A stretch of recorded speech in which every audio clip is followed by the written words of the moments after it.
all. There may be a message on your screen that asks you to put your credit card number in. I'm just kidding. I'm just kidding. I would never do that unless forced to by circumstances. All right. It's great to see you all. What a nice turnout. Friends are showing up. There was crowded parking lot. So we just chanted Om. Now, Om is typically spelled A-U-M or O-M, but there's another spelling and it's O-H-M, and it's a unit of electricity.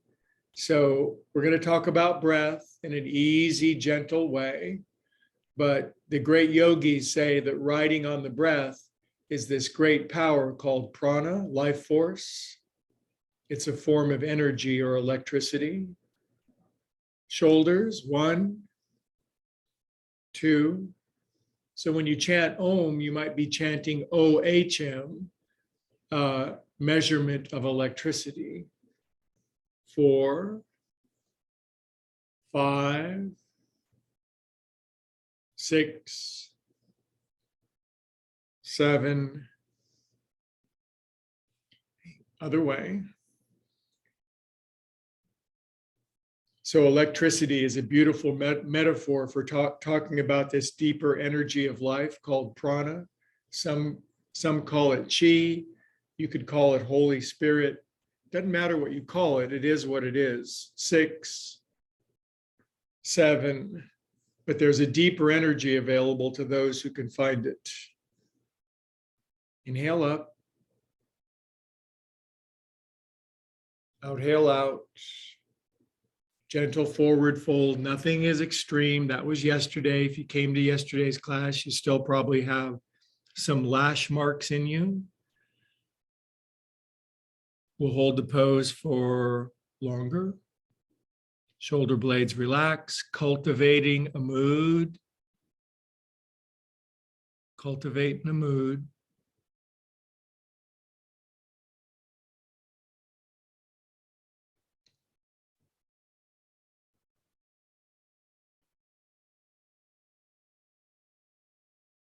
So do you think electricity has always been existent in nature? Yes, of course. But humans didn't discover it and how to use it till 200 years ago, roughly, plus or minus.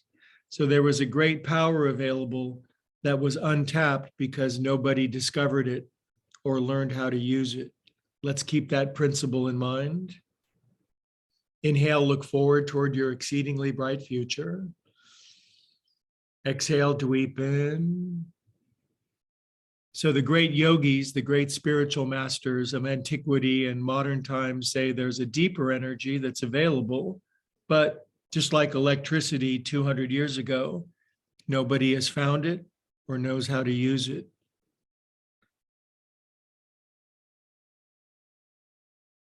So life takes more effort, more struggle, more pushing, more pulling, more trying, more effort when there's a power available for the mind that can contact it. Inhale, come up. Switch the cross of las piernas. Draw back on your hip flesh. Elongate your spine. And forward foldings, soft pause.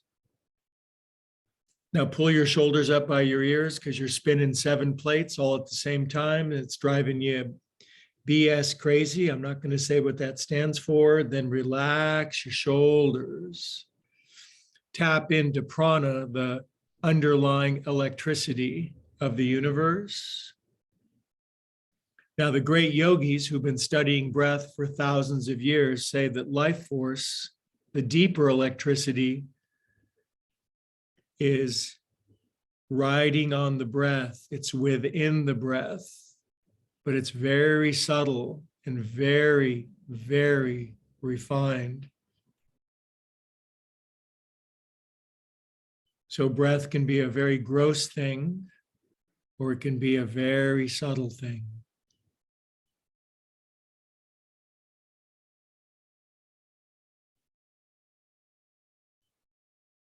From fingertips, long spine, look forward.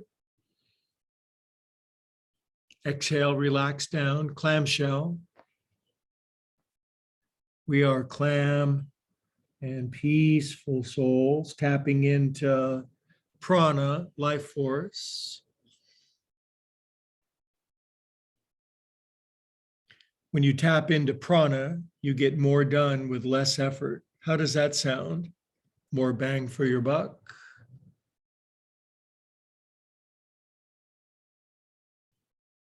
500 years ago, it took 18 months to go around the Earth. Now it takes 45 minutes on the space shuttle. In 500 more years, you'll be able to do it instantly. On your next inhale, come up. Am I here to speak reasonably? No. I'm here to blow minds. Inhale up. Tap in the prana. Exhale out. Prana, Prana, Sanskrit, meaning always moving. It's not the South American razor sharp fish teeth person. Switch the cross again. Prana, pra and na, always moving. The energy that's always going in the universe, never depletes, never runs out, never dries up.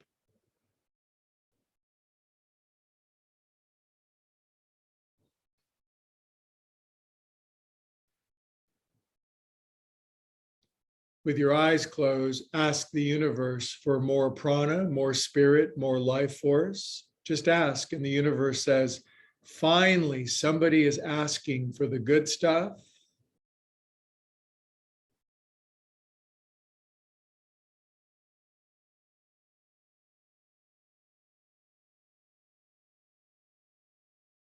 Problems will be resolved more easily, dilemmas dissolve more quickly, things will move more efficiently. Wow, you think it's worth finding that?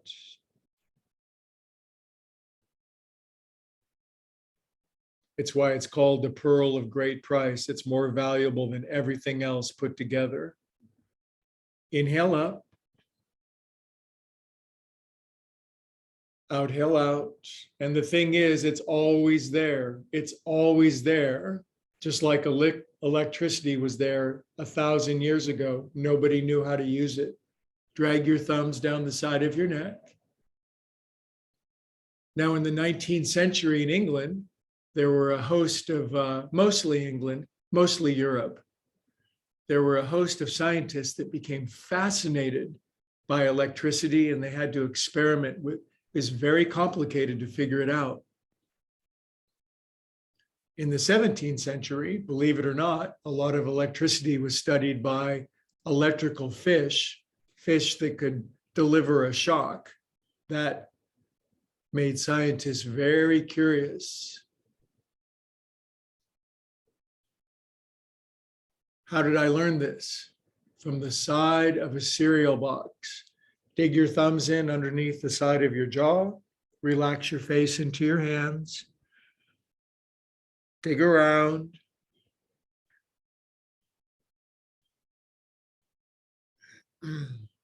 Faraday and Maxwell and Ohm and a host of other genius, curious scientists played with electricity, and they made it so that everybody could use it.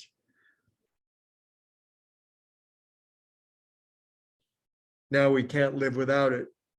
There's something else we can't live without that we're living without right now.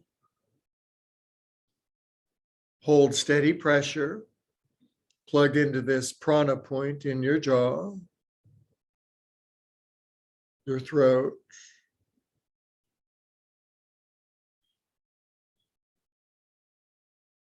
Good. Relax your paws down. Excellent. You guys are doing nothing wonderfully. Soft right fingertips back left corner of your head. Tilt pumpkin to the right.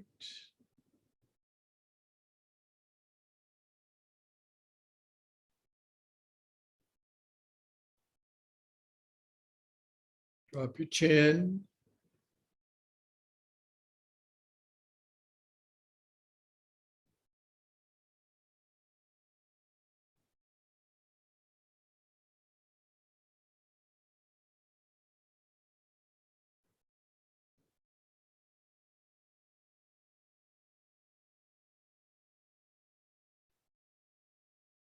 electricity is a more gross version of prana. There's something even deeper than that. It's always being sent. It rides on the breath. And if we tame and temper, soften, and refine our breathing, we have access to this profound energy. Or you could go your whole life and never know it's there.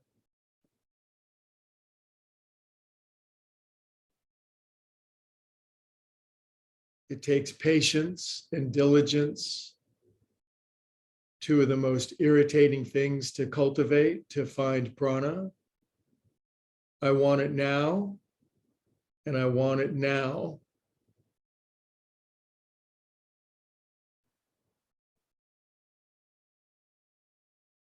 Good. Now click your pumpkins back up. Click, click, click. Left finger's back right corner. My head does have a corner on it. That came from being dropped on my head by my older siblings as recreation earlier. Tilt and drop. My older brother used to put me on top of the refrigerator to see how long I could be up there before I fell. I got better at it. Drop your chin. Isn't it great to have older siblings traumatize you and use you as amusement? Gives you survival skills.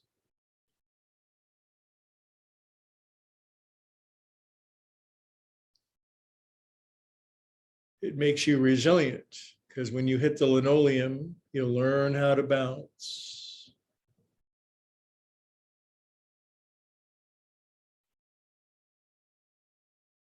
We're tapping prana. That's my new bumper sticker.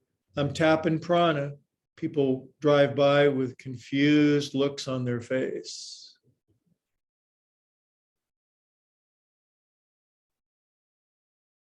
Good. Now click thy back up. Beautiful. Close your eyes and feel prana. How do you feel prana?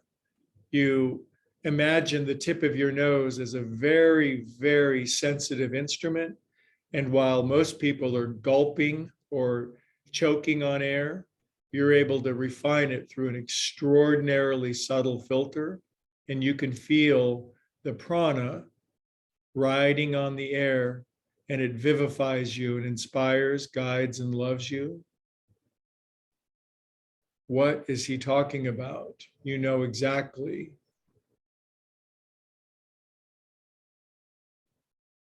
And just the intention to tune into prana makes you able to access it.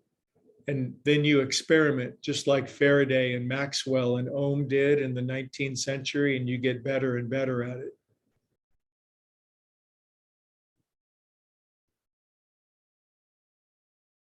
Good. Drop your chin, take the head around 6 times. These ritual movements help to open the joints and the congestion of the body so that the congealed prana can be released, can start to move inside of us. 4, 5,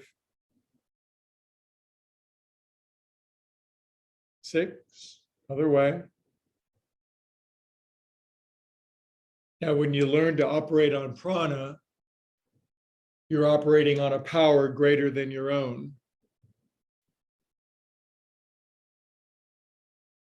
4, 5, 6. Now relax your head down relaxedly.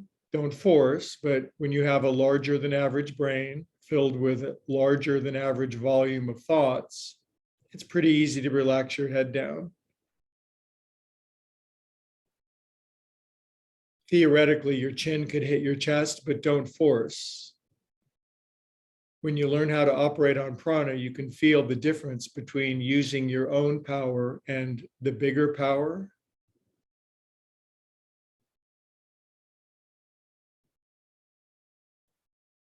Now make ujjayi, breathy, throaty, whispery sound at the back of your throat. It sounds like prana.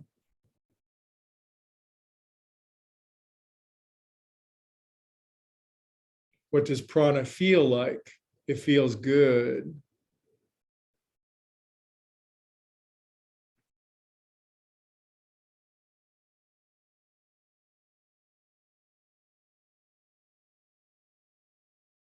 Really, it feels good. That seems so simple. Prana is the most simple thing in the universe. Good. Now we're going to chant Om, OHM, because we're into this electricity, prana, deeper life force thing. Big inhale.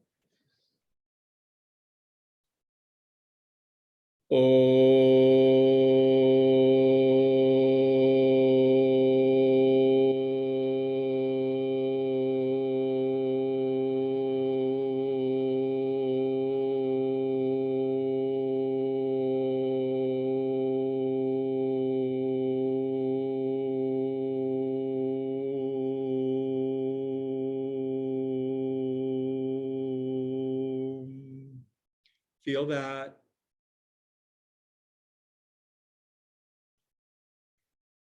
Now, this is not a judgment, but if your breath exhale is very short, it's simply room for improvement. Simply means we haven't made much space for breath in our body, and we can grow and improve that over time. But the longer your breath exhale and inhales are, the more of this prana you can accommodate in your body, the less you'll have to struggle with your physical effort.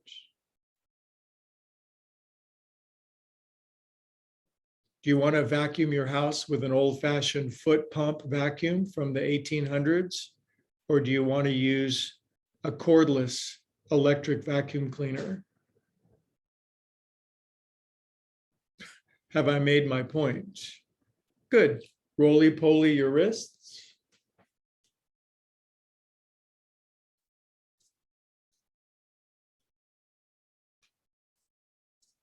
Other way.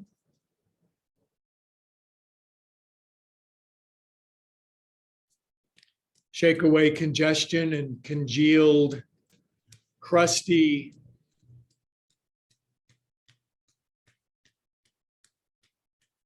good, floppy flips. Tapping the prana, baby, my new t-shirt, tapping the prana. Gonna go to South America and get some prana. Good, cup your hands at your heart, drop the chin.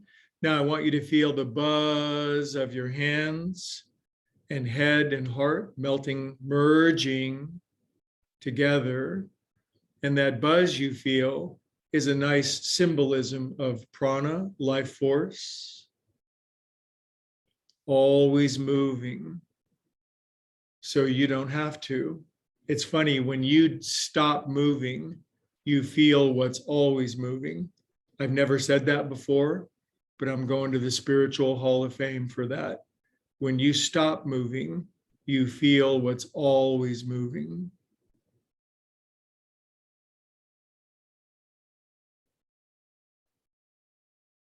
Good. Now say a prayer for the thing most wanted or needed, and say it from a sense of expectancy. It's on the way. Thank you for receipt of it. Gratitude. No begging.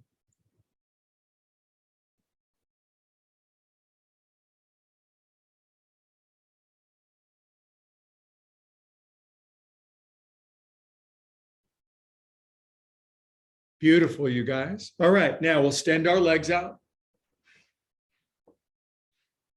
Stretch your toes open so more prana fits inside of your toes.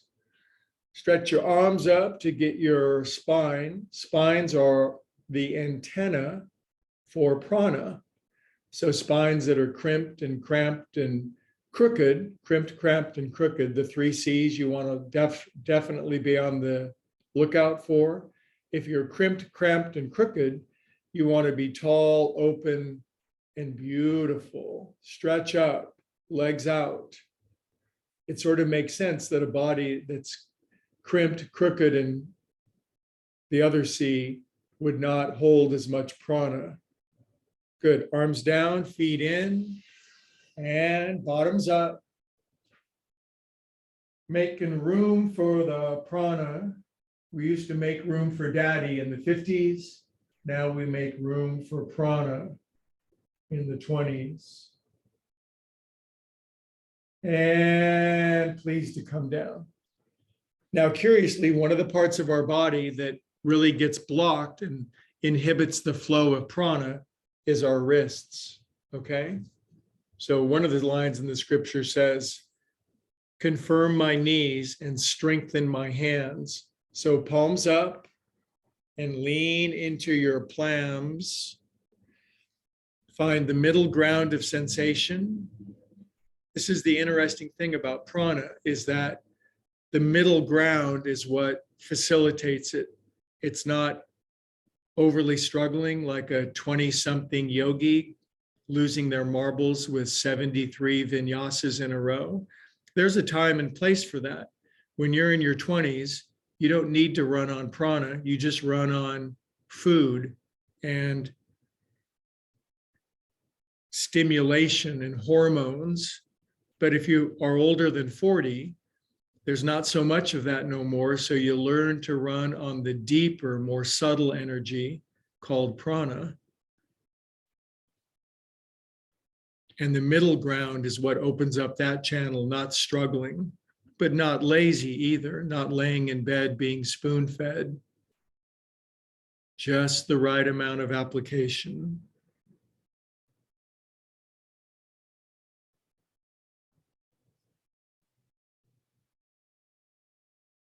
Relax your neck, drop your chin, be unusually happy for no reason. That means you're running on the big power, not the small power. In religious language, this is said as self-will versus God's will. I'm just saying it energetically. And for some people, that might click in a way that religious language doesn't. Doesn't matter how you say it, as long as you get it. Good, come up and out of that. Woo, arms out. Now, palmar flexion of your wrists. I call those vulture wrists.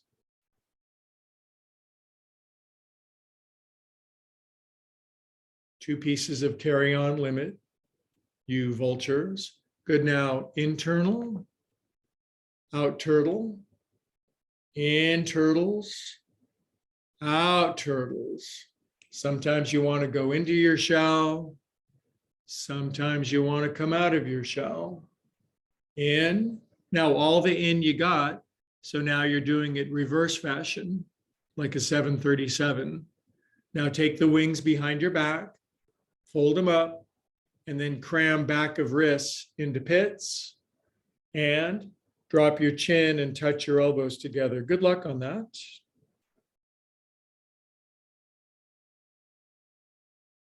We're cultivating prana. Actually, prana is cultivating us. You can't grow prana because it's already there. You can't make more prana in the universe. That's the first law of thermodynamics, another great 19th century scientist. There's no increase or decrease of the energy in the universe.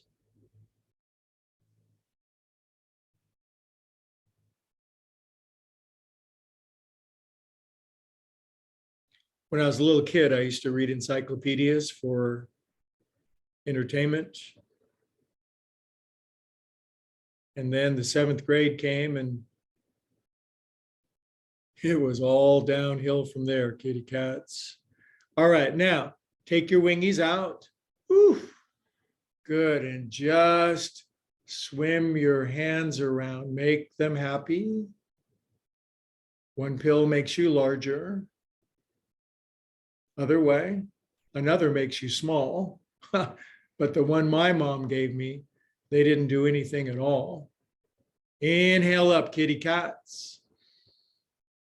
The ones my sister gave me, on the other hand, arms out,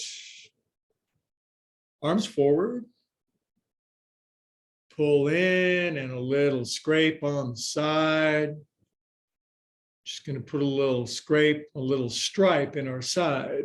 Have you earned your stripes? Scrape.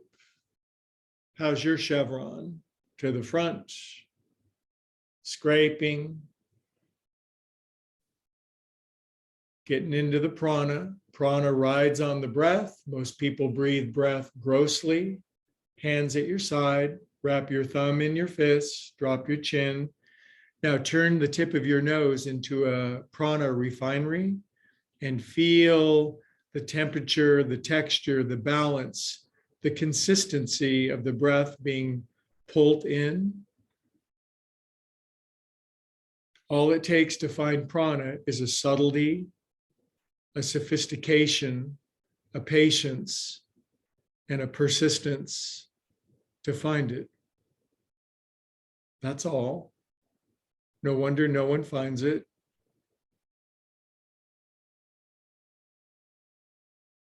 And I ain't saying that I found it. I found more than I used to have, but since there's infinity to find, even a little bit makes a big diff. Good, now push forward. Go out, angels. Circulate back. Brush your kidneys. Push forward. Now, isn't it somewhat encouraging to know there's a great power that's available that we've all tapped it? You guys are all yogis. I know everybody on this call, you all run on vast amounts of prana, but however much you're running on, you can always get more. It's kind of like going to the Atlantic Ocean. You could show up with a teaspoon, a saucepan, a swimming pool, or a super tanker. And you can have as much as you want. Push forward. Inhale. Now, you know people who run on lots of prana, great artists, great business people, great family people, they just have lots of this energy. Hands behind you and bottoms up, kids. No one else can give you prana. It can't be distributed by a government agency. You gotta find your own supply. Exhale, come down.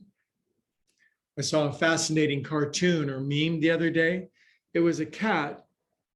The cat was fishing in a river and had a bucket behind it with its fish that it had already caught.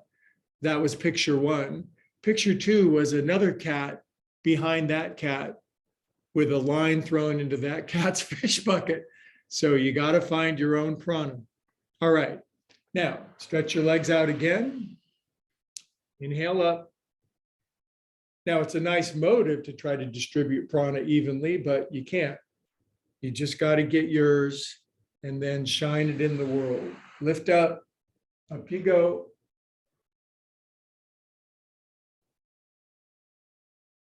And sink down, kitty mittens.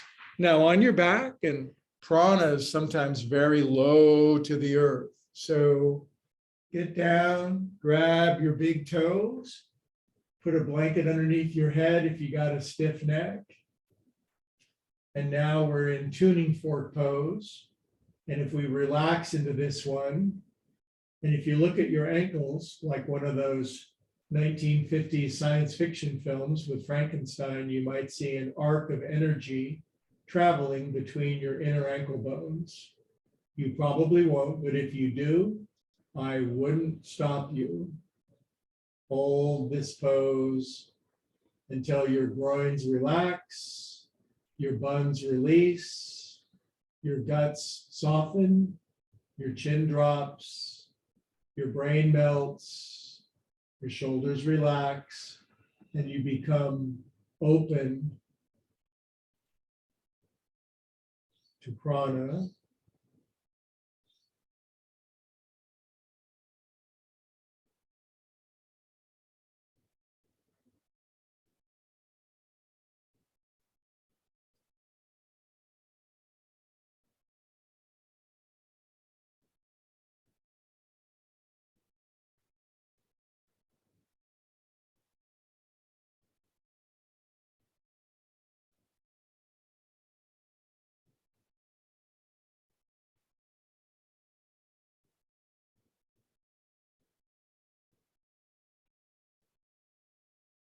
Now rock side to side for just some fun has got to break out in today's class. So we're just going to rock and roll knee to knee. We need each other. We need each other in the groins, side to side. Good. Now lift up your heads, release your feety pies, rest your head back down, and then widen out for prana. Stir your ankles. 1, we're stirring the energy of the universe around. 2, we live and move and breathe and have our being in prana. Other way.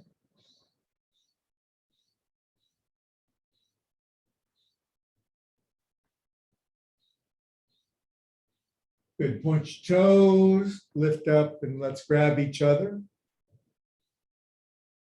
Sharing some pranas.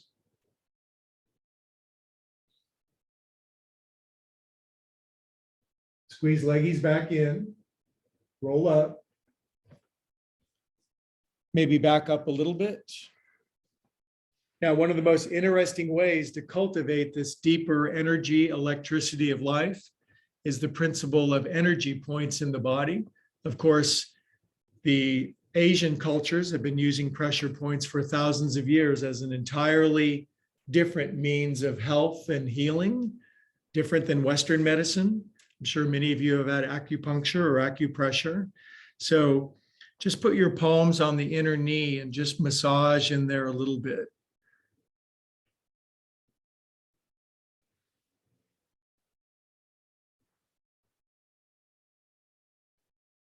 Good. Now put your left elbow inside your left knee. Lean over to the left and try to straighten your right arm, pushing in a little more vigorously into this very powerful energy point on the inner knee. Relax your shoulders, find middle ground. Remember, the energy of the universe is not accessed through more individual struggle. It's allowed rather than used up.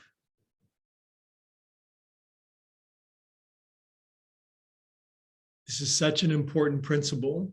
When you're using a larger power, it's not yours, you're aligning with it. Can you use your own power and struggle all day long until you die prematurely? Absolutely. Absolutely. Good. Now come on up. Right elbow inside your right knee. Left hand inside your left knee. Lean to the right a little. Push down. Close your eyes. Drop your chin. Ujjayi breathing, that soft, whispery, throaty sound, is kind of a symbolism or a representation of the sound of prana. The hills are alive with the sound of prana. Disney got it wrong. Can you see Julie Andrews singing that? I can.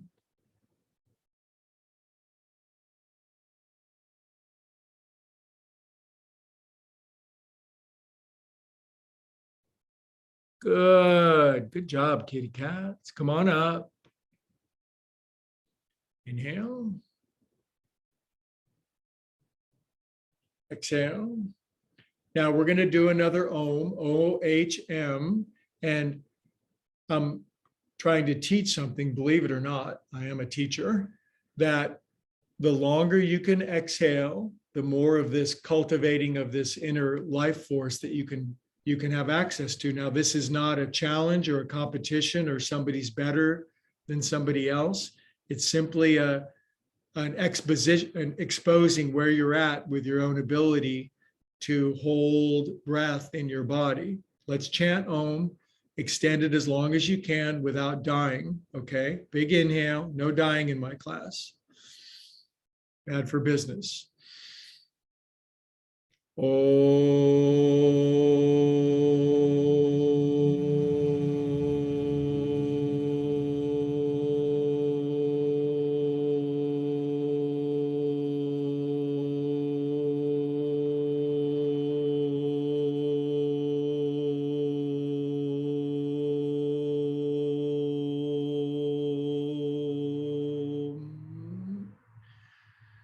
Good. Now, if your ohm was like 2 seconds,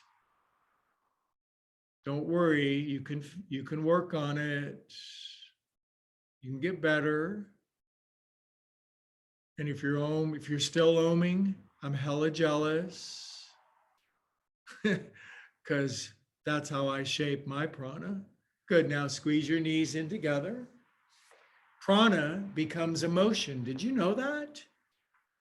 Pull your heels in, wrap your elbows around your knees.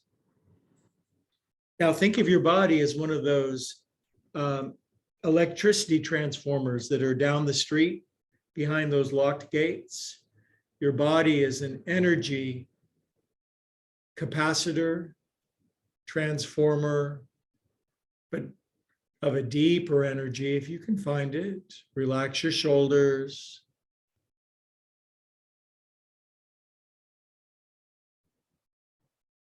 Or as they said in Back to the Future, open your flux capacitors.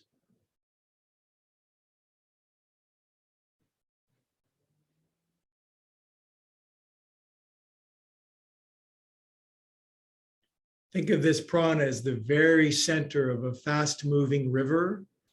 And if you get into the center of it, you ride it. And if you're off center, you get a little bit of it.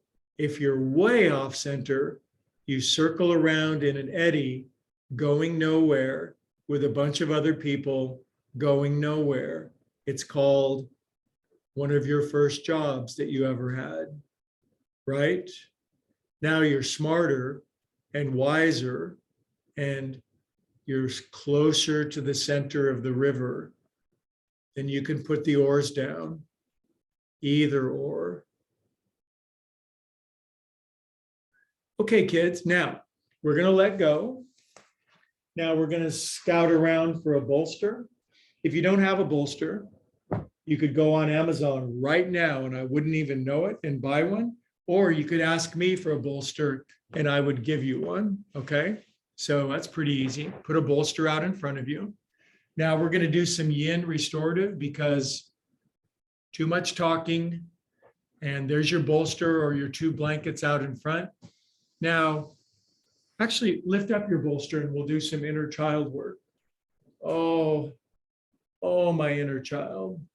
Oh, what it had to go through. It's amazing we're still here, isn't it? All right. Enough of that silliness. Put the bolster back down, you guys. Come on. My teacher never would have allowed that. Now, slide in with your right hip, the side of your right hip. It's called your greater trochanter. Some trochanters are greater than others. Put your right hand on the bolster. Now take your knees and your feet and slink them around behind you in mermaid pose. I do mermail pose. My mermaid is not exceptional by any means. So if I look behind me, I cross my ankles and my knees are back there. And then I push into my hands and I lean back, stretching my these thing muscles. Can you lift your left arm just to get a little extra stretch? Your knees are behind you and your feet are behind you in mermaid pose. You're sitting like the chick on the front of the tuna can. Now, right arm up if you can, bet you can.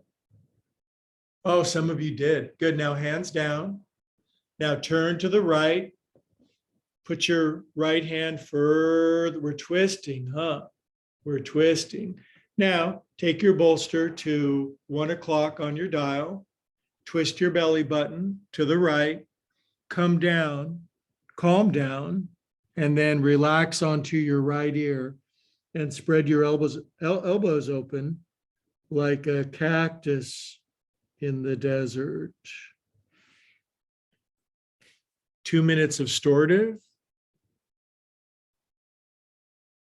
If it feels too scrunchy, if you come down and you're turning purple and there's foam coming out of various orifices, that's probably not the middle ground. If you don't feel anything, that's called nothing. So you got to, as you get better and better at this, as you all have over years of doing yoga, you know how to find the middle ground of sensation. It's those interesting numbers 4, 5, and 6 on your dial. And now I'm going to time 90 seconds of quiet.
Okay, wiggle your fingers and toes, circulate some prana through yourself.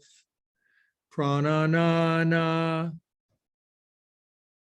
Good. Now pull your hands in and come out like an ancient creature coming out of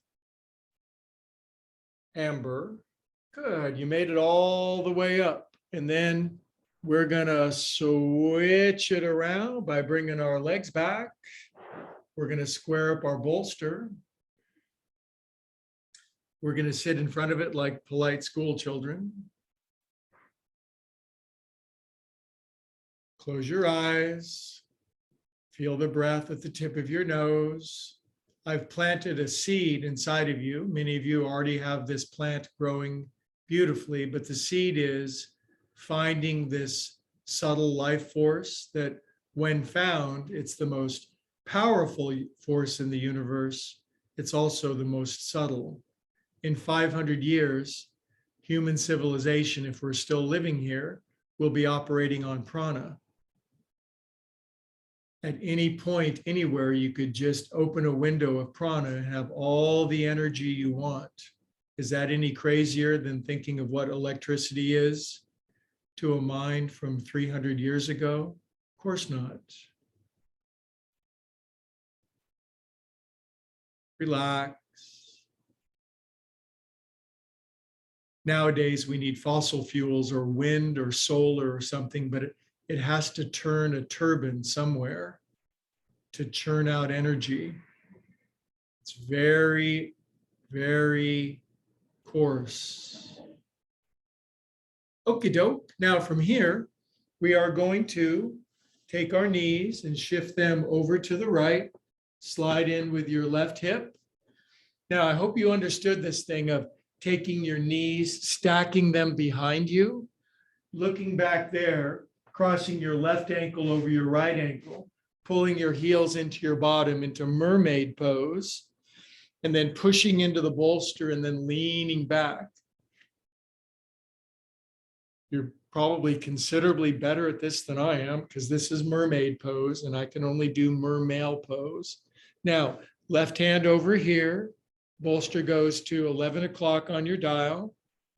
You elongate your spine, you turn your tummy down, you come on down, and the last second, it's your left ear, unless you're Van Gogh, and then you go on your right ear. Your elbows spread open, and you open, you make room for prana. In the 50s, we made room for daddy. In the 20s, we make room for prana.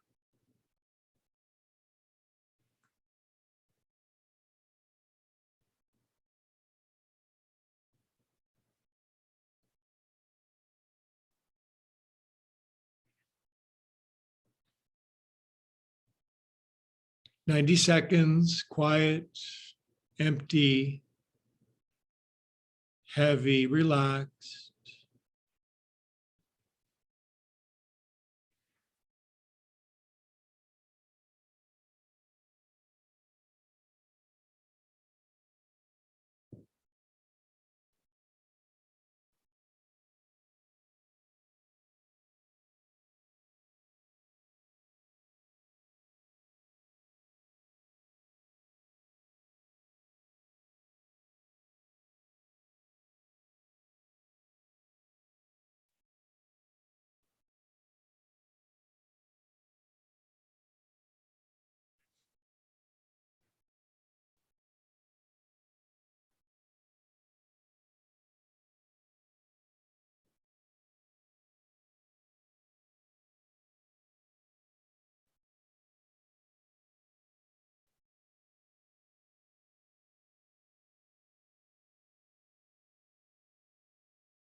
Okay, wigulate your fingers and toes, circulate, always moving prana through your body. And then pull your hands in toward your chest and come out like a person that's coming out of laying on the floor for 2 minutes. It's a good look. All right. Now, before we go into Shavasana, about 10 minutes of probably the best thing you'll ever experience in your whole life. So I wouldn't leave right now. I really wouldn't. But what I'm going to say to you is that here's how to know if you're running on prana or not. Close your eyes and just listen for a quick moment. If you find yourself struggling or efforting, or your face turning purple, you know, this is your daily life. It just means you're running on your own energy rather than God energy, so to speak. And we learn to not run on self-propulsion. It's like setting sail and going to the back of the boat and blowing in it yourself. It blows, it doesn't work. We put up the sail, but we learn to run on something larger. So if you ever find yourself struggling or depleted or wiped out or trying too hard, it just means you're running on self-will rather than God's will. I'm using that language. Okay, you get it? I'm sure you do. So we'll chant Om one more time, and then we'll go into corpse pose and die together. Big, deep inhale. Om.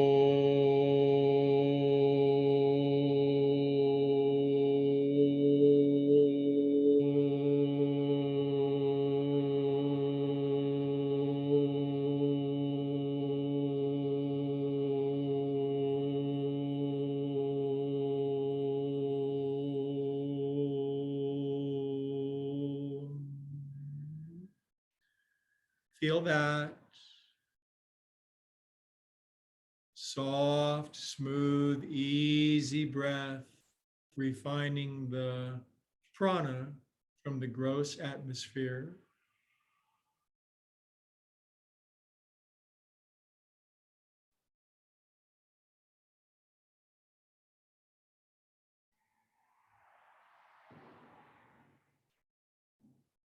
From panic to prana, that's your life narrative. I used to run on panic. Now I run on prana.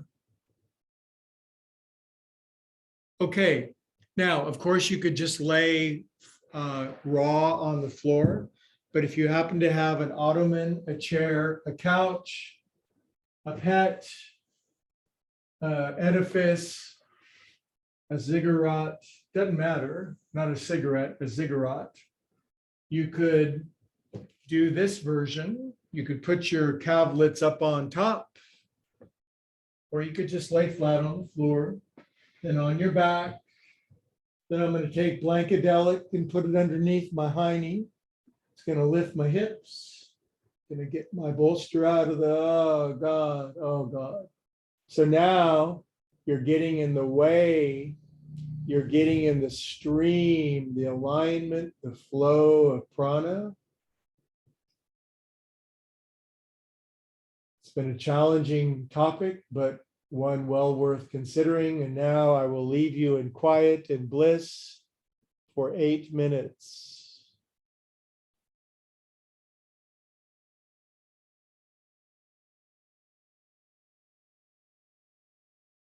Starting now.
bonus Sunday relaxing minutes.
Okay, stay nice and relaxed. Relax more. Flowing straight down the center of the river on an energy greater than your own. And this is what we do every Sunday. It's our ritual. You can invite in God, love, source, prana, life force, if you like to think of it that way. But think of it in the way that you like to think of it the best and invite it in to you, that you are regenerated, rejuvenated, restored, resurrected, born anew with the love and life that's always moving, always flowing, less self-propulsion and more God propulsion. And if you prayed that simple prayer with me, wiggle your fingers and toes and circulate lots and lots of Om, OHM, life force, cosmic electricity. Don't wait 500 years to tap into this inexhaustible power and then show others how to use it. Good, nice deep breath back in your Om vehicle. Draw your knees in, curl onto your right side. Take your time.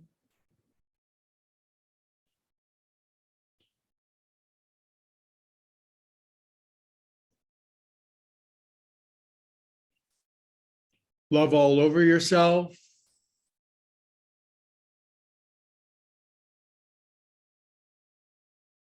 This is a topic for another week, but there's something deeper than prana, and it's love.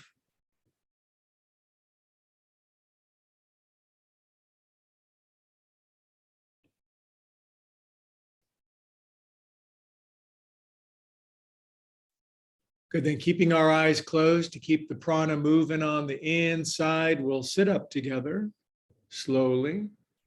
Don't really have a choice after that.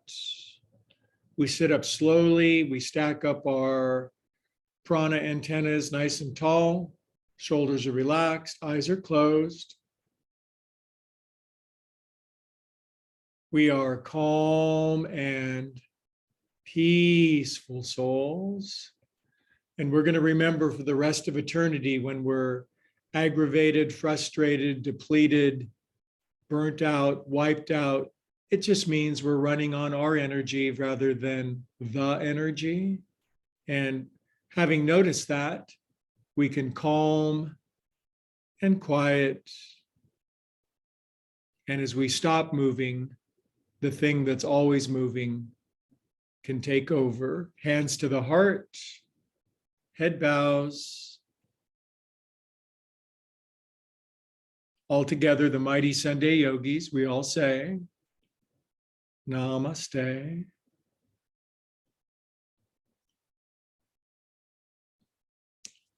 It was a good one, you guys. I liked